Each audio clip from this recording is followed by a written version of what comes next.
How you like this long sleeve polo? When I got my new job, my mom was very kind and bought me a whole bunch of polos. And I didn't even really know that polos included stuff that was long sleeve. But hey, great, because it covers up my tattoos. I mean, honestly, I'm allowed to have tattoos at work. But I don't like talking about them to customers, especially, I don't know, there's something about the fact that it's a healthcare environment and people are coming in a very vulnerable state. It more feels like I just want to cover them up by choice, but I don't know. I usually just forget that they're there, even when I do have, short sleeves on, but this week is actually going really well so far. It's still stressful as heck, not knowing what I'm doing, but I'm remembering that I'm a lot more personable than I generally think that I am. And I needed a friend to straight up tell me that a couple weeks ago when I was telling him how nervous I was for this new job. He said, well, I think you're going to do great. You're a lot more personable than you think you are. And that took a little bit of self-reflection to really, I still don't know if my brain totally believes that. Know what I mean? There's still a part of my brain that's always going to tell myself that I'm a big social pariah and that's all that I'm ever meant to be. And I haven't grown anything since some of the self-destructive, socially isolating ways that I had in early college days, where I was doing it out of just like a general loathing of myself and others. Just having this disdain for people. You really do sort of get what you put out into the world. And what I put out into the world these days is, hey, please don't hurt me. It feels like so many of my interactions with people are just like, hey, please don't hurt me. And it's not just please don't hurt me. It's, hey, if you don't hurt me, I won't hurt you. Know what I mean? And that's not generally what the classic customer service manager really wants out of you. They really believe in the classic service with a smile. But I believe in service with your honest self coming forward, because that's all that I can really do. I've gotten a lot worse at faking being okay. And not just being okay, just like, I've gotten a lot worse at faking that sort of enthusiasm that bosses really want you to have. I really don't believe in fake it till you make it. Maybe it works for some people. It's never worked for me. And believe me, I have really, really tried. The Subtle Art of Not Giving a F by Mark Manson was a really relieving book to read, because it hit me with a really smack in the face kind of realization that you can't force any sort of change into who you are. Now, he pushes it to an extent in that book where he says that we can't change ourselves whatsoever. And I don't really believe in that, and maybe that's not what he meant, maybe that's a misinterpretation on my part, but you certainly cannot brute force any sort of change in yourself. And I can't give a customer the classic chipper, hello, welcome today. Oh, wow, that's really interesting what you're talking about. Okay, well, you have a great day. It was so nice having you as a customer. I can't do that. I can't do that. And I don't think people really want that. I, as a customer, don't generally like that. I mean, especially because, look, you're in a customer service position. Your job is to... You serve the managers above you before you serve me. Regardless of, working in healthcare, it's a little bit closer to, hey, I work for you, the customer, but hey, I still do work for my manager at the beginning of things. And I just have to remind myself there's nothing wrong with just being the way that I am at work. And I can still be kind to people, even without being an artificial customer service person. And I'm not trying to knock anybody who adopts that. I mean, they've been told to adopt that persona in their jobs. But I feel like I make more genuine connections with my customers when I'm not trying to do that. And hey, I can still have a smile. I can still crack some jokes. It's just not a forced enthusiasm. Especially people coming into healthcare. Look, I know that the last thing that you want is somebody to be artificially chipper with you. I think that people more desire somebody to kind of level with them a little bit.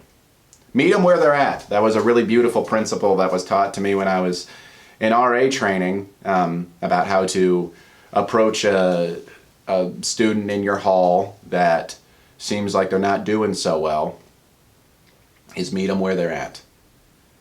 And I think I'm good at just being a genuinely soft, just easy, kind person. And that's something that's feels really uncomfortable for me to say about myself out loud, because that's a compliment toward myself. But I think I have a real gentle nature about me that works really well.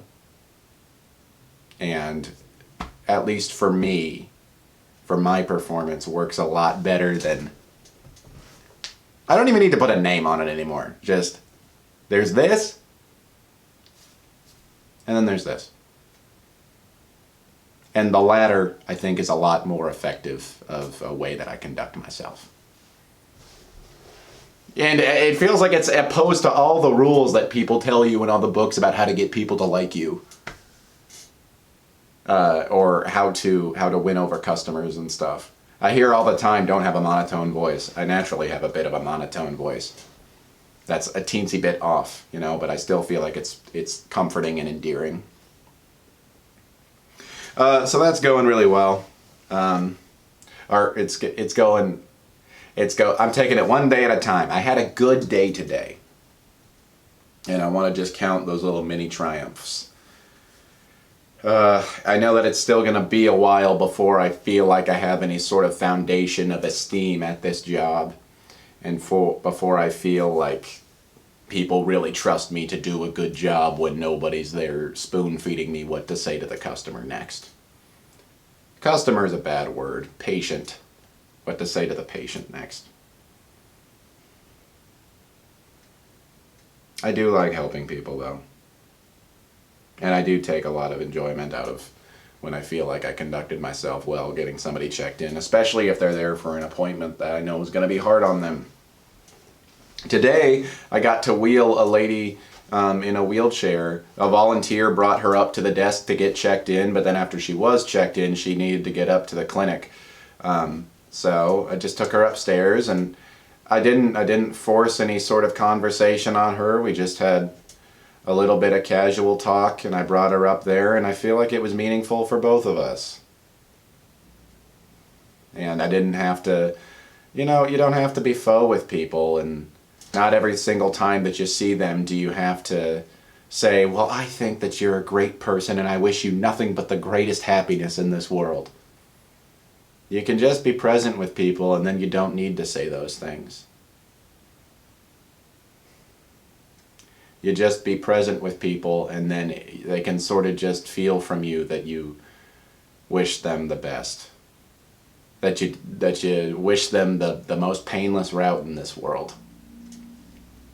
Because that's all that we can really wish anybody in some days where it feels like there's just so much pain.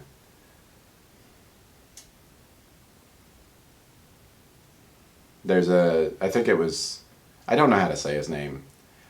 I feel so bad quoting somebody who I don't know how to say his name. He's a pretty famous Zen guy. His name has T-H-I-C-H, is like the first name. It's like thick, but I don't think that's how you're supposed to say it. Anyway, he says, when in doubt, cause no pain. I think that's a good way to put it. There are some times in life when you do need to cause people pain for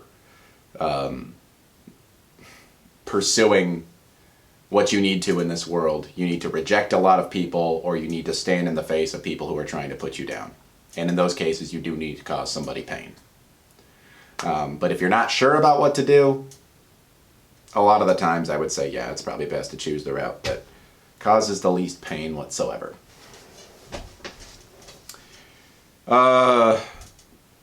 Speaking of a genre that's about nothing but peace and love and not causing any pain, let's talk about rap. Man, I hate that I just made a joke that just feeds into the greatest cliche about, like, you know, the greatest misconception about rap is that it's nothing but nothing but brutality and violence and sexism and stuff. Because I love rap. And I want to say that because you're going to understand watching this how I have a very complicated relationship with it. Not so much with the music itself. I have about as complicated of a relationship with listening to rap as I do listening to any other genre. I have a complicated relationship with me rapping. Because I rap. Kind of, sort of. I haven't been doing it consistently in a long time. And it's something that's really, really important to me, and I still don't do very often, and part of the not doing it very often is that I feel ashamed when I am doing it, and I feel embarrassed, and I don't want people to talk to me about it, even though it is super important to me. And we're gonna retrace the steps of my life to sort of figure out why. So I started rapping when I was in like 5th grade. Between 5th and 6th grade. I had a friend named Cole, who is still, to this day, a very close friend of mine. I knew him since I met him when I was 10 years old, and he's still a presence in my life. And that feels really good. He brought before me the lyrics to Lazy Sunday, the classic SNL digital short. And he was like, hey, we need to memorize this, and we need to perform this in front of the class. And so we did. I memorized Parnell's part, and he memorized Sam Burke's part. I think there was some crossover where we didn't do it perfectly. Like, I didn't do perfectly only Chris's part, and he didn't do perfectly only Sam Burke's part. We switched roles occasionally. I don't know why we did that. But anyway, we learned Lazy Sunday, and we performed it in front of my 6th grade class, and everybody thought it was awesome. We got that 6th grade teacher was really, so I've talked about him in a previous video in Bad Science. He was the teacher that scared me, that I talked some not so fond things about. But he was, the reason I have a complicated relationship with him is because he was also a cool person and would let us occasionally do some really cool fun things. One of which was he let me and Cole do that rap in front of the class, like before it started. That was super duper awesome. And I liked the feeling of it. You know, it's a silly song, and I think that we started doing it to be funny, but I really got a performance high from doing that in a way that I hadn't gotten before from some other. It just wasn't quite the same as the performance of being on a stage, like I had known my entire life. I've been acting in theater since literally I was a baby. So there was that, and we did another performance of an unfairly forgotten commercial called Tea Partay. Look it up. It's about these preppy guys who are rapping about their Smirnoff raw tea. It's an alcohol commercial. It was totally inappropriate for us to be doing this in front of the class, but that's just the kind of teacher that he was. I mean, he's a man who loves his beer. And he let us do it. It was awesome. We definitely shouldn't have been allowed to, but he let us do it. And you know, it's a cool rap too. And that was really fun. And that was sort of how I got started with it. Sometimes in class we'd have to do a creative project where we wrote, we had to give some kind of musical accompaniment or maybe a poem. Whenever I could, I'd write a rap about whatever topic it was. I wrote a rap about Lewis and Clark. I don't remember how it goes, but I remember the very beginning and the very ending lines. The beginning line was like, Lewis and Clark were really cool dudes, and they had to eat some really gross foods. Which is true, they had to eat horse and whatever crap they could find. And then the last line was, and that's the story of Lewis and Clark, and Seaman the dog goes bark, bark, bark. Seaman, by the way, is the name of the dog. That is the real name of their dog. It's like Seaman. His name is Seaman. So don't you go thinking that it's anything else. So there was that, and then this is the weirdest thing in the world. We had to do a presentation from the perspective of Hamilton in like 8th grade. And so my friend and I wrote a rap from the perspective of Alexander Hamilton. We're talking about 2009 here. And we did a rap about Alexander Hamilton. I swear to God, Lin-Manuel had like a niece or something that was in our class and gave him this great idea. And you know what? It's just funny. I mean, like, I'm not like, he stole my idea, or like, I thought of it first. It's just such a funny coincidence. And, you know, we kicked so much butt with that rap that we ended up doing it in front of the class multiple times. And then it was brought downstairs, and we did it for our principal. And she loved it so much that she asked us to record it. And I don't think we ever did. We never actually got it to her. But it was, and I can tell you, me and my friend Cole, because we did it again. We happened to work on this Hamilton rap together. I can tell you the chorus went, one of us would get, I'm going to jump back and forth to show that it's different people doing different parts. He's Hamilton. I'm one of a kind. Alex Hamilton. I'm the best you'll find. He's Hamilton. I'll represent Alex Hamilton. So make me president. And I honestly remember my whole part of it. But he doesn't really remember his, and that's okay. Not everybody has a stupidly good memory like I does. Not everybody has a stupid good memory like I does. The rap vernacular is taking over my speech. But yeah, I just grew up, you know, here and there doing some rap stuff. I didn't really get serious about writing rap songs. I think because the concept of writing lyrics, I remember trying to do it as a little kid and just being confronted with, wow, this is actually really hard to make good rhymes that like have good messages and sound, you know, like come off really well. Because it was really hard as a little kid. And so I kind of just viewed writing a full song as something that was beyond me, that I wasn't capable of. Which is funny to me now, because I've written tons of songs. But yeah, so I didn't ever pursue anything, didn't ever release anything online as a kid. It just didn't, it didn't end up being a really big pursuit for me until I was 22.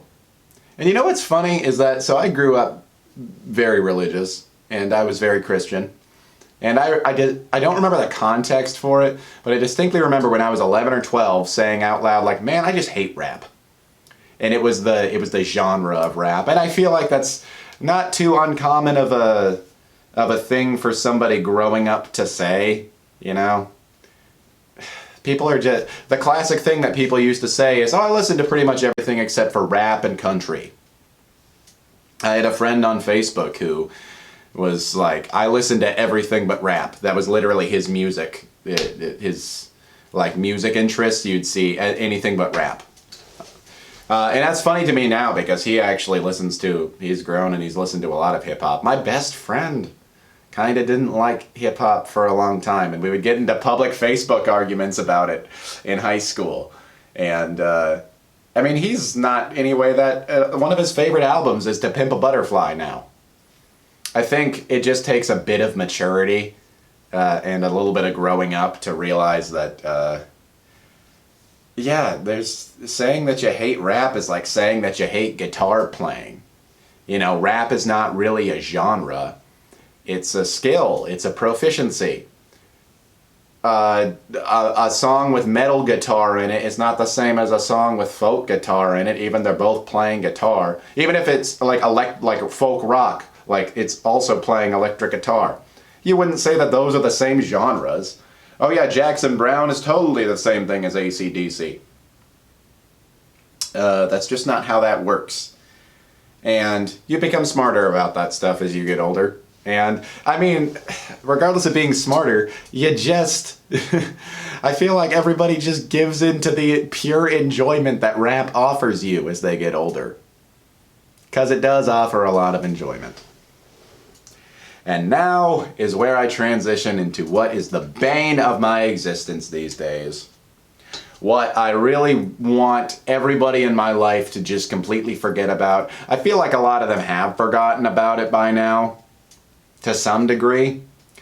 But when I was 22, which is not even that long ago, I did this pursuit. I started it a little over 4 years ago. I tried for the first time to become a famous rapper. That's literally, there's no other way to put it. I could say, sometimes I put up a social defense of, oh, you know, it's just the kind of a thing I did for fun. I kind of moseyed about it. No, I took it dead seriously for a while. I tried to be a professional rapper 4 years ago.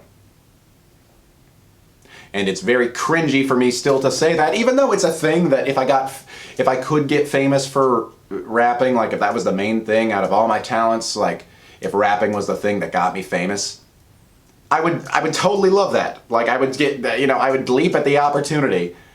There'd still be, you know, social risk and embarrassment and stuff, but that comes with anything that you get a lot of attention for, is there's probably at least a tinge of embarrassment over the fact that you're never going to feel good enough if you're a real artist, in my opinion. Maybe that's just a really emo way of looking at it. But yeah, and my rap name, and this is even cringier for me, my rap name is Linens, as in like sheets. And it was partially because I started off wanting to be a bit more of a comedic rapper. I saw the XXL freshman class of 2017. It had like XXXTentacion and Ugly God and a bunch of people that I really don't remember now. Cap G, A Boogie with the Hoodie was in there. There were a handful of them, and I'm not putting down any of those guys on their artistry or whatever, but I watched it and I really felt like this is not something that's so beyond my skill grade that I couldn't try to do this. You know, I have a little bit of rap experience from my past just goofing around.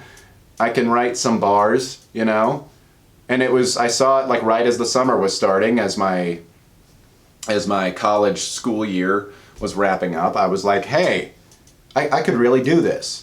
And I started writing some songs, and it started off on like Snapchat. I would post a couple freestyles about some silly things going on around my house.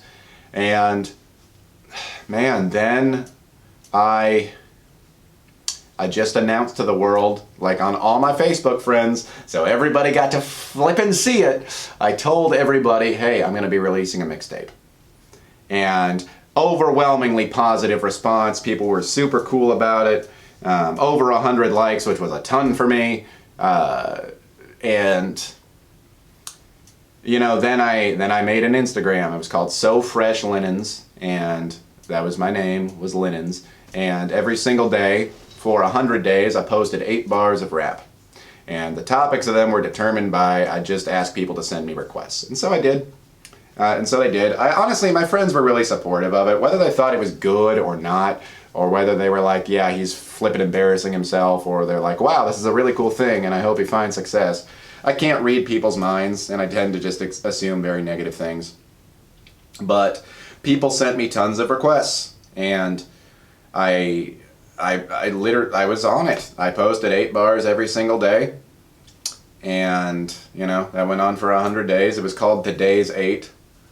I don't remember if there was a pun in there somewhere, but yeah, Today's 8 was what it was called. And I immediately just got social phobia about it, about that stuff being out there. And it wasn't just rap videos, it was also a lot of comedy videos too. I would post these little vlogs where usually the joke was that I would make it seem like it was serious at first, like I was giving you some legitimate life update or sage advice and something. And there'd be a little bit of authenticity in them, but it always culminate in some sort of joke with it being absurd. Usually. I had some just straight up crappy preachy videos those are honestly the cringiest thing that I think was on there. The comedy stuff and even the rap stuff was like to like, hey, that was really good. Or like, to like, hey, that was really funny. The preachy stuff was just lame, and I was pretty preachy about. I think that's what I disliked the most about what I did at the time, was that a little bit of an Eminem complex. You know how like the Key of Awesome said it best. His rapping is hilarious or completely serious, and if you make fun of him, then he will get freaking furious. I kind of was like that, you know. Haha, I have this fun, silly, lackadaisical attitude toward life. But if you have an opinion that's different from mine, I'm gonna give you a little preachy vlog about like why you're wrong, and then I'd get into arguments with a couple of trolls that I got. Most of the people in my comments were nice. Most of the people were like, hey, this is pretty good. Sometimes you get some like, that was crap, and you know, sometimes it was crap, but I legitimately made some good stuff on this Instagram. But it created so much social anxiety for me. I just felt so stupid and didn't want to talk to people about it, partially because of the name.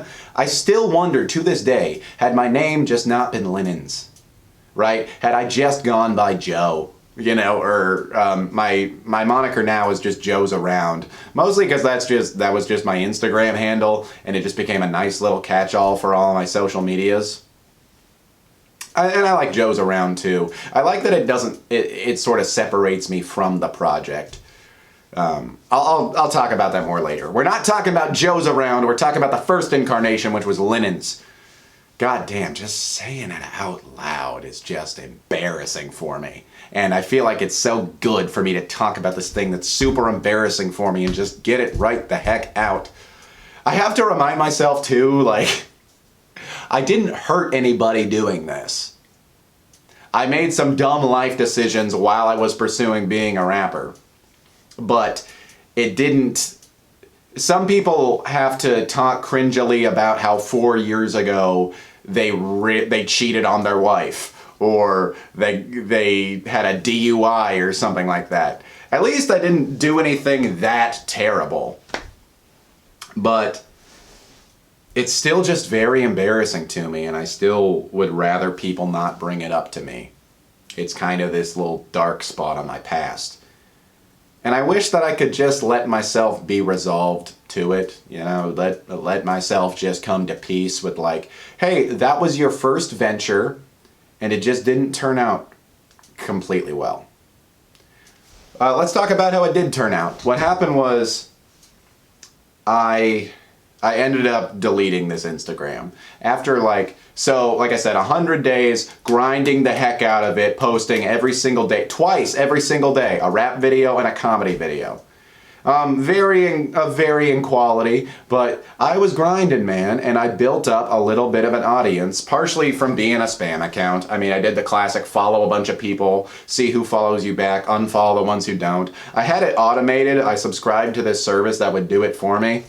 So yeah, I mean, I was a little bit spammy, but hey, I got a solid number of audience members from doing that, so I don't have a whole lot of regrets about that. And I'm far from the only person. I mean, even respectable Instagrams, you sometimes look at them and you're like, oh, you're totally faking your the amount of Instagram followers that actually care about you. But that's okay, because, you know, you're cool. But the pressure of it just got to be too much. Both the pressure of grind like nobody's business. The grind set doesn't really work for me. And I sort of threw the baby out with the bathwater of like, hey, I can't post 2 videos every single day. So maybe this just isn't for me.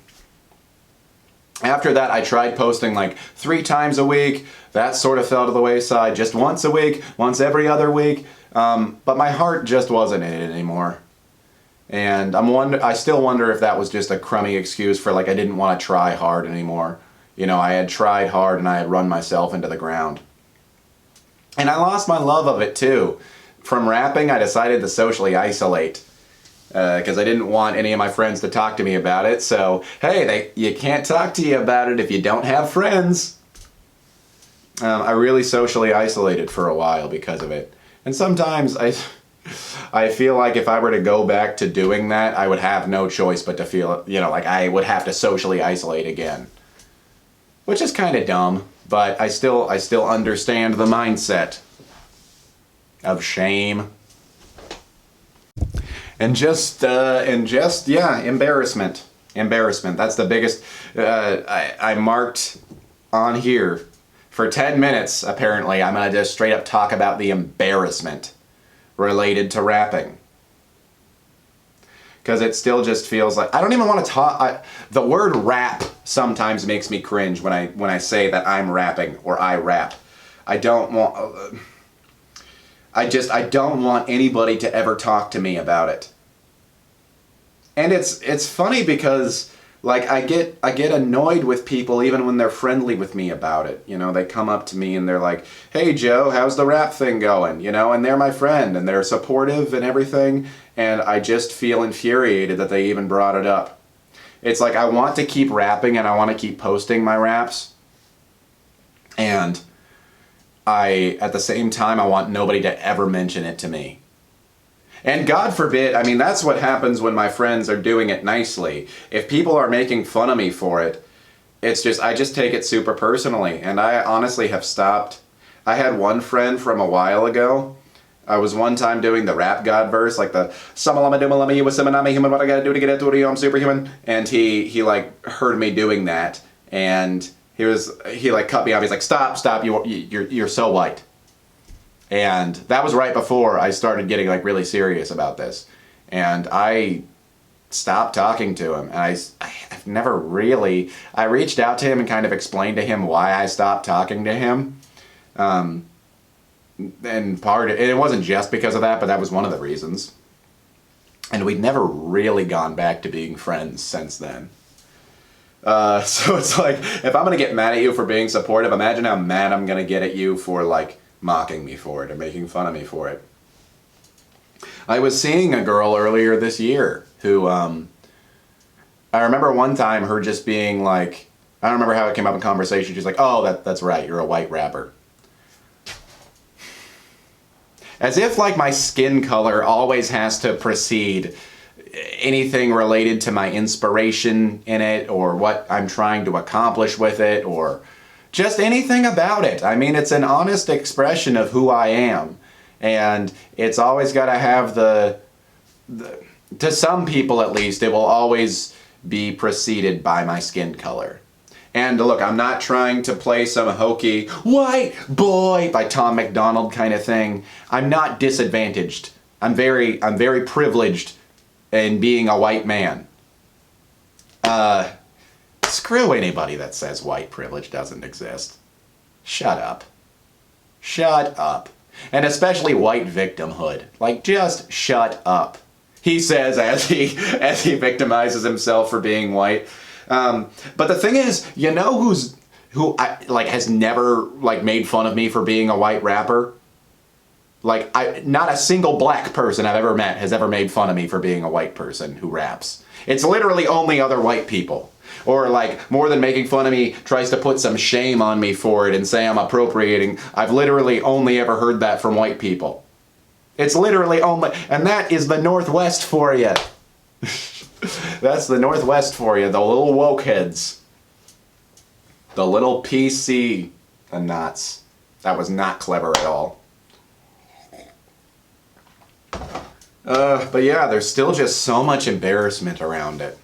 And if somebody else brings it up, like even my acting teacher one time, we had a new girl in class who's actually a really good friend of mine now. She's really, really cool. But we had this new girl in class and we all went around, said something about ourselves. I just said, "Hey, I'm Joe," you know, some stuff about my experience in acting. And then Brooke says like, "Joe raps." She meant it the nicest way possible, but I was so mad at her. I need to, even if I'm good friends with you, we need to ease into talking about the rap thing if we're ever going to talk about it, and I'm perfectly happy never talking to you about it. So then some brand new person I've never met, you know, coming into class and like just gets to know right off the bat that I rap. Honestly, from a logical standpoint, that's probably better because then I don't feel like I have to tell them later on. And see, oh, will they accept me? But that's the funny thing about it also. I was thinking about it. The best way I can compare the fact that I rap to, like the best thing I can compare it to is like if I had a prison record. It feels like it's that kind of a stain on my being and my value. It feels like it's that bad. And again, I know as I'm saying this that this is ridiculous. But that's how it feels. It feels like when I meet somebody new, it's like if I had a prison record. And I'm like, hey, I can be I can be surface level charming with you and we can be on good terms, but eventually there's going to come a time when you're going to have to find out that I have this dark secret about myself. And, you know, it just so happens that dark secret that apparently feels so just as bad as if I had, like, killed somebody in the past. It's just that I like to say words quickly in rhythm and rhyme.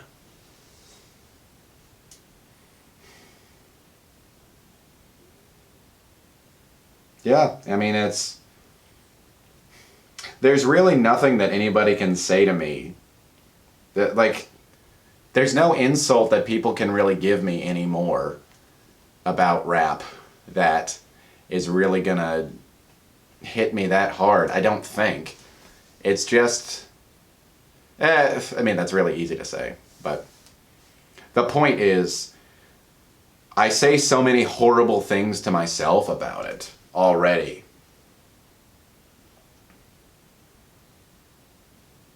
And it feels weird to me sometimes that I terminated Linens, the Instagram channel or the Instagram account. I didn't want to delete it completely. I just suspended it. I started off, it literally felt like I was tearing down my empire, removing all the followers that I knew were actually tuning into me, changing my profile picture and my username so that they couldn't even find me anymore, making it a private account, removing everybody. That got exhausting, so I decided to just suspend my account. Where I was like, okay, but now it was terminating it without the commitment of actually terminating deleting it. Because I was like, well, at any time when I want to, I can log back in and get all the pictures and the videos back. But unfortunately, I logged in this past year for the first time in about 2 years to finally glance at this like big stain on my life for the first time. And it turns out that if you leave your Instagram suspended for too long, it just deletes all the videos and pictures anyway. So I logged in and there was nothing to see. Now, not everything from that account is gone forever. Thankfully, I had to save a lot of stuff in my Google Drive to download it onto my phone, to upload it onto Instagram again. Computer to drive to phone to Instagram. So I still have a handful, and thankfully I have most of the really high quality videos. The ones that were actually filmed with a good camera and a good microphone, because I upped my production value as I went along. That's how you do it. You evolve as you move along. And some of those videos are really good. Some of them are still terrible. Some of them are god-awful, but they're still in my drive. I haven't deleted them so I can never look at them ever again. I sometimes think that the best thing for me to do for my self-esteem would be to just watch all the cringiest videos I ever did over and over and over and over again to just become like desensitized to it. But the thing is, even in those worst videos, there's still some hint of like cleverness to it. I feel like all my wow, it takes me 40 minutes to finally admit I'm good. I don't always make good recorded content. I even had a friend, of course I only heard the negative in this at the time, but he played some guitar for me and I freestyle rapped over it, and he was like, you're better than your Instagram videos. Which is totally true, because I'm not a good mixer or master, I'm not a good sound engineer. But I have a real raw talent for it. And that's the hardest thing for me to admit. I think I want to play there's a part of me that likes being a victim, that I like to think of myself as bad because it makes it easier to beat up on myself for it. But I'm good in just about all the ways that you can be good at rapping. I can rap really quickly and still articulate my words. I can come up with some really, really clever rhyme schemes, a lot of little internal, half rhymes. I can freestyle pretty decently. Not amazingly, but decently. I've really not perfected it, but I've really fine-tuned my rap voice, so it's just a lot better than it used to be. It's a lot more presentable. I've really, really improved a lot since 4 years ago, which is funny because when I started doing it, I was honestly a little bit cocky about it, because, you have sort of beginner's enthusiasm about it. But I was also smoking a lot of pot, and that has a lot to do with it. I'm gonna have to make a video just entirely talking about my relationship with weed at some point, because when I did smoke pot, especially at the beginning of rap, I could rap, I could freestyle for hours and hours and hours and hours. I was obsessed with rap for a while, and so much of that coincided with I was smoking tons of weed, and weed made it so much easier. And then when I stopped smoking weed, I had to start confronting a lot of those emotional blockages to it that I refused to confront before. But yeah, no, I'm good. And, even if my flow is not always great, my presentation's not always great, like delivery and stuff, I've always been a good lyricist since I started rapping. I'm not saying I was a great lyricist my entire life, but I'm a good writer. And I was really able to translate a lot of my writing skills into music. And I'm good at making rhymes, man. I'm really good at making rhymes. Unique rhymes, multisyllabic rhymes. I really want to be releasing stuff that I feel is a good representation of what I can actually do. So those are kind of my goals, and I'm proud of myself. I haven't been obsessive about it, and I haven't been I definitely haven't been working as hard on it as I would like to the past couple years. But hey, I've been releasing stuff. I released on my birthday in 2020, which was literally a week or two before the pandemic. I was starting to feel really confident about actually sharing my music again. Crazy how much that parallels so many people, like Bo Burnham talking about it in Inside, how he started feeling okay enough to tour again at the beginning of 2020. But yeah, I released a little project called Sanctities, and I'm still really, really proud of that project. It's not a perfect project, and it's not something that I think it's not particularly catchy or something that people would want to listen to over and over and over again. But it's exactly what I intended it to be. And that feels really, really cool. And it literally is like nothing that you've ever heard before. And I think that's what I need to get in touch with the most these days. I love that the rap that I make is like nothing that you've ever heard before, but that's also very hard. Being in your own lane is not, how do I put this? It's both a great thing and a terrible thing. It's not inherently, people say I'm in my own lane as a positive. It's when you don't have anybody to compare yourself to, you also don't know if what you're doing is pure crap. You could be in your lane and be making pure crap. I think Corey Feldman as a musician is in his own lane. And I hope that he's proud of that at the end of the day. Even for how much people, come down on him for having this midlife crisis that turned into a newfound music. I was going to say career, but music pursuit. Fuzz? My little palm might start barking again. Fuzzy? It's okay, buddy. So I released that, and then at the end of 2020, I released a full project with my friend Rob. We have a musical project called 360. We released an album called Transmission Delay, and we made it entirely over the course of pandemic. We were never in the same room recording, beats or, my rap vocals.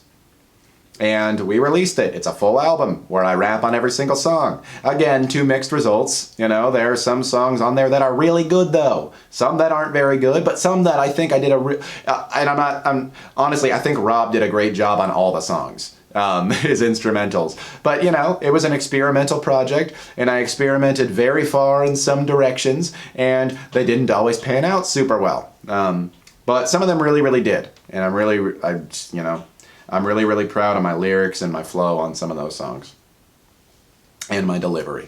And the fact that it's a little bit of a concept album, just like my very first independent project, Sanctities. It's got a concept to it. It's got kind of a through story, and that's pretty neat. And then last year I released another project on my birthday. It was called the KO Lab, and for it I asked a bunch of friends to just send me like an instrumental or something, and then I, put my rap vocals over them. And again, just some mixed results. Some of those songs are pretty cool. Some of them are kind of lame. I have a feeling that's going to be what it's like for every single project I release until the end of time. Hey, some of them are great, some of them are bad. And I have to remind myself that my opinion is still just my opinion, even when it's my own music. What is my least favorite song on something could be somebody else's favorite song on the project. That's just, my opinion needs to kind of just go out the window once it's already shipped up and out there. I'll use discretion about making it, but I mean, even still, even when I'm in the process of making it, I still can't totally, I can't aim for perfection ever with it. If I refuse to release a song, unless the lyrics are perfect, my flow is perfect, and my delivery's perfect, and I don't know, everything's just absolutely I'm never going to release anything ever again. And so I have to take some risks like that, like, hey, this could be complete crap. That's just making art for you. That's just arting around. My goal this coming year, I want to release another project on my birthday, and that's less than 2 months away, so I really need to get cracking on it. But I have written a couple songs, and I have a couple other ideas for songs that I can write. And under duress, I can really crank out some stuff, let me tell you. I can, when my feet are put to the fire with a really sharp deadline, and this will be the third year in a row that I'll release something on my birthday, I can get stuff out if I really put my mind to it. And I'm going to release a handful of songs that are sort of just straightforward. Removes a little bit of the showmanship and the pizzazz, and a lot of removes some of the abstractions. I love abstractions in my art, but I need to just be a little bit more straightforward me for a project. And honestly, it's still rap, I mean, but there's not a whole lot of fast flows or, jumbling up of punchlines or anything like that. It's just, I just want mostly for it to be just some straightforward tracks, just about me and who I am and some little simple delights that I can take in life. And then I'm also working with another guy who is just so incredibly talented. I mean, I think he freelances doing some music editing and video editing and a whole bunch of multimedia projects. He's a very multifaceted kind of guy. And I want to just keep releasing as many songs as I can with him because he's just an incredible talent, and he's definitely a person I want to keep around.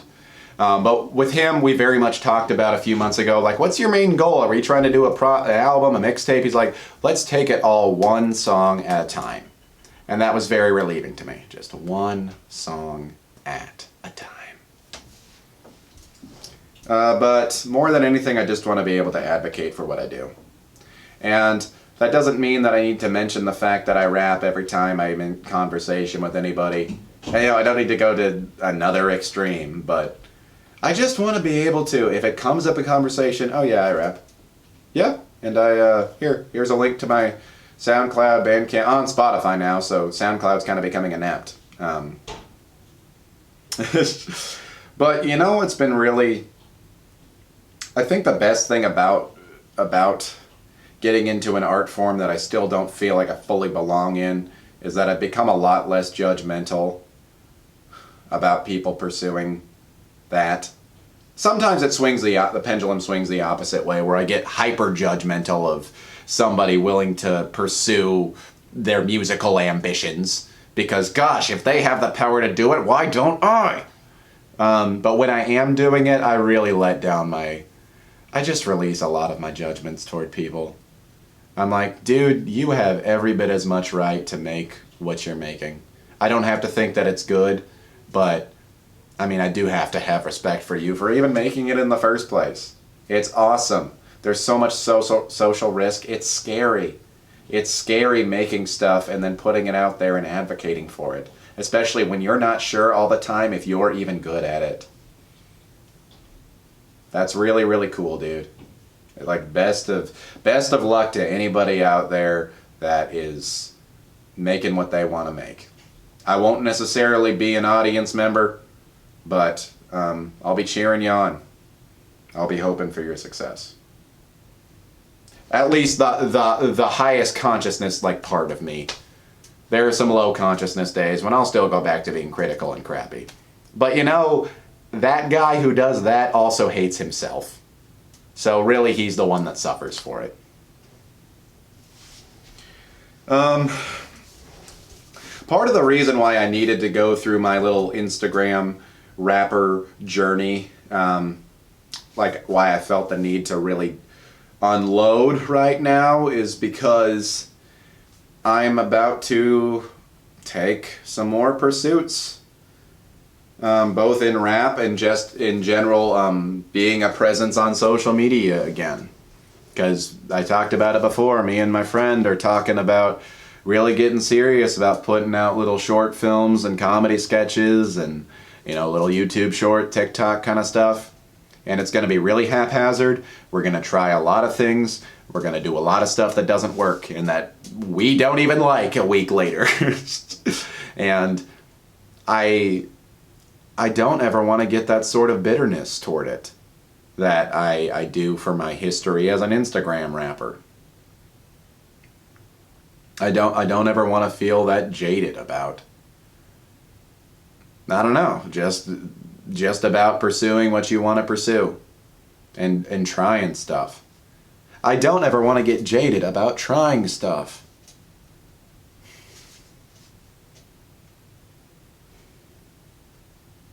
It definitely helps that I feel like I have I have a partner in this.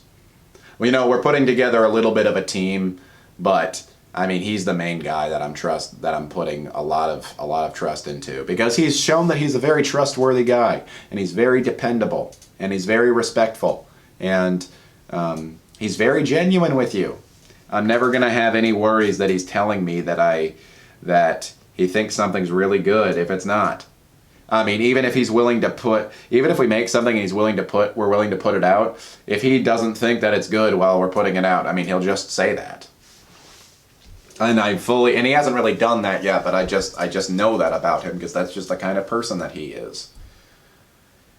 Yeah, I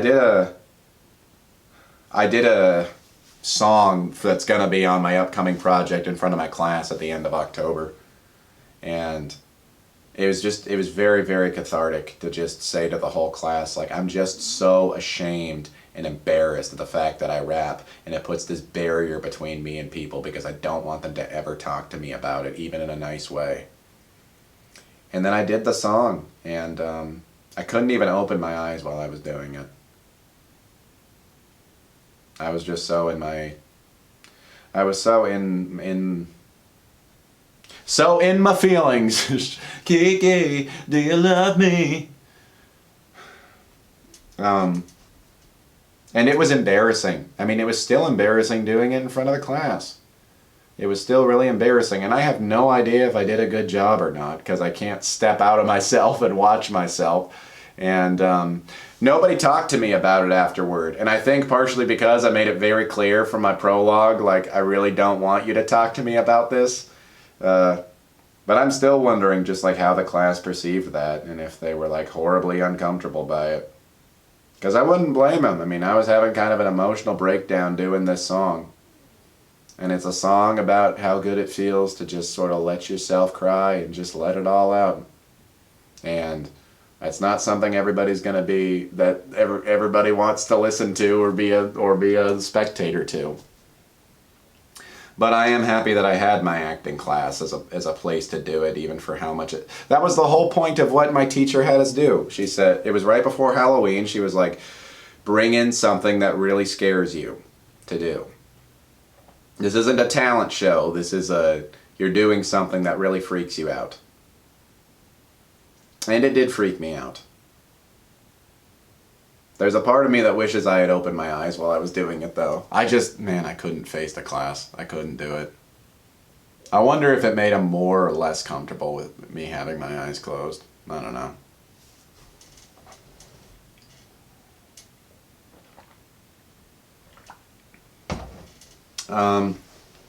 Man, maybe that's a good...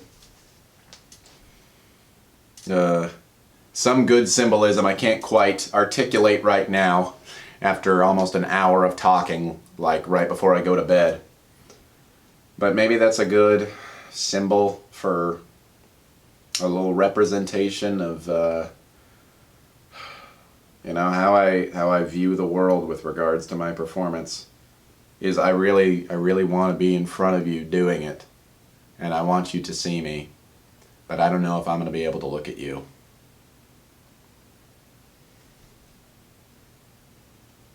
I want to be seen but not addressed. I don't know if I want more to just blend in with everybody or to really stand out. Ultimately, I think the answer is probably stand out. Again, that sort of higher consciousness version of yourself. But it's definitely the easier option and sometimes the more validating option to feel like you just blend in with people. And I'm just discovering more and more that I'm not meant to blend in with anybody. And even when I try to, especially when I try to, I just end up sticking out like a sore thumb. And I am weird. And I have weird interests and a weird way of conducting myself that is really beautiful in its own right. That not everybody's gonna appreciate it, but not everybody's gonna appreciate anything. But I feel like the people who are gonna appreciate me the most are the people who are sort of at that higher consciousness level. Maybe it's a good litmus test. If you reject me, you're just simply not... Okay, great, you don't have the kind of personality that I want to interact with.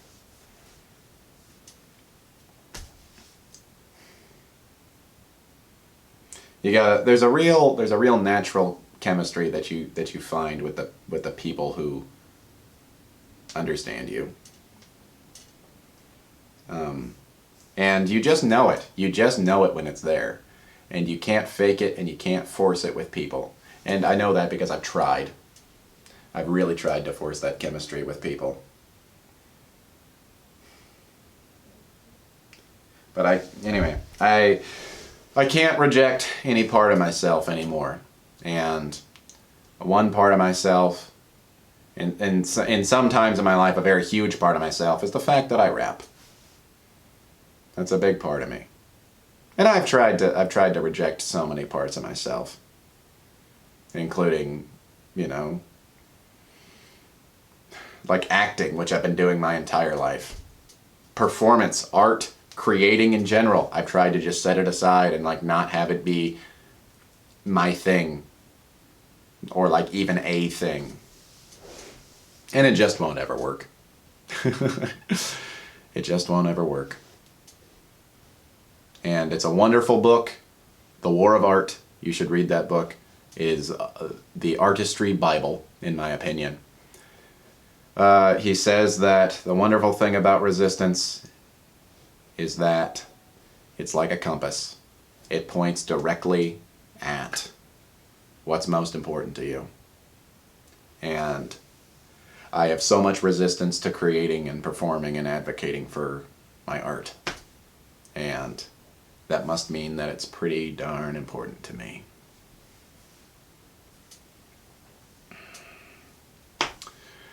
Well, that felt really good.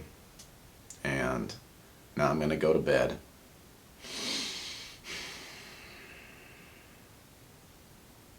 So, just chill. Till the next episode.